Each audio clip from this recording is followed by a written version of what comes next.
আমলে ছিল, ব্রিটিশ আমলে ছিল, কিন্তু আজকে স্ট্রাকচার হয়েছে, কিন্তু সবকিছু উন্নত হয়েছে, আমাদের জীবনে উন্নয়ন উন্নত হয় নাই। আমরা আজকে দীর্ঘদিন অবহেলিত, আমরা এই দেশের নাগরিক, আমরা এই দেশের নাগরিক, কিন্তু আমরা যাই না।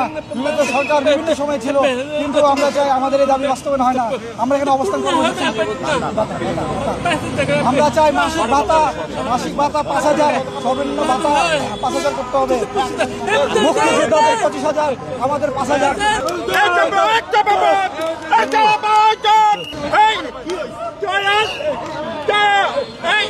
আজকে এই ছেলে মেয়ে বধির নারী পুরুষ অনেক, আজকে আমরা বাক প্রতিবন্ধী মানুষরা সমাজে সবচেয়ে বেশি অবহেলিত, কিন্তু আমাদেরকে অন্য যারা আছেন প্রতিবন্ধী ব্যক্তিরা কথা বলতে পারে, সবল প্রতিবন্ধী হতে পারে, কিন্তু আমাদের বধির ব্যক্তিদেরকে আগানো হচ্ছে না।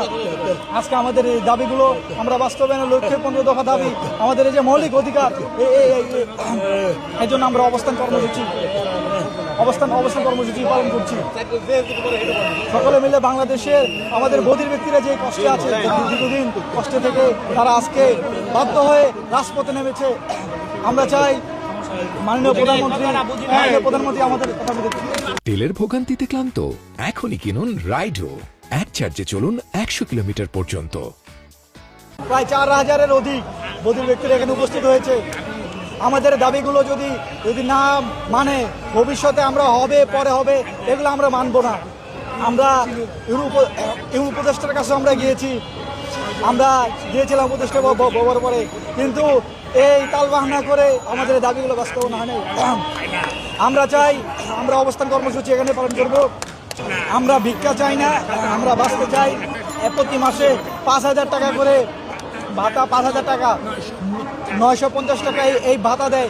এই ভিক্ষার মতো 950 টাকা, এই 950 টাকা দিয়ে এক মাসে কিছু হয় না। এক মাসে 5,000 টাকা করে ভাতা দিতে হবে ন্যূনতম। মাননীয় প্রধানমন্ত্রী তারেক রহমানের কাছে আমাদের দাবি,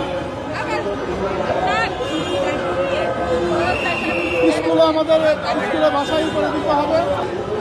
বাংলাদেশ জাতীয় মহিলা সংস্থার মহিলা সংস্থা থেকে আমরা সব বাংলাদেশের সদস্য, সব মহিলা সংস্থা থেকে এখানে আসছি। আমাদের খাওয়া দাওয়া অনেক কষ্ট বিনিময়ের দিকে আসছি, আর খাওয়া নাই। আমাদের বেতন ভাতা বাড়িয়ে দিতে হবে।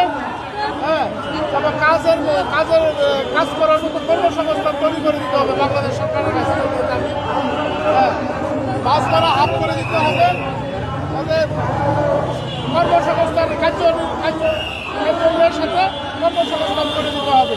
হ্যাঁ, সরকার ওদের ভাতাটা একটু বাড়িয়ে দিতে হবে।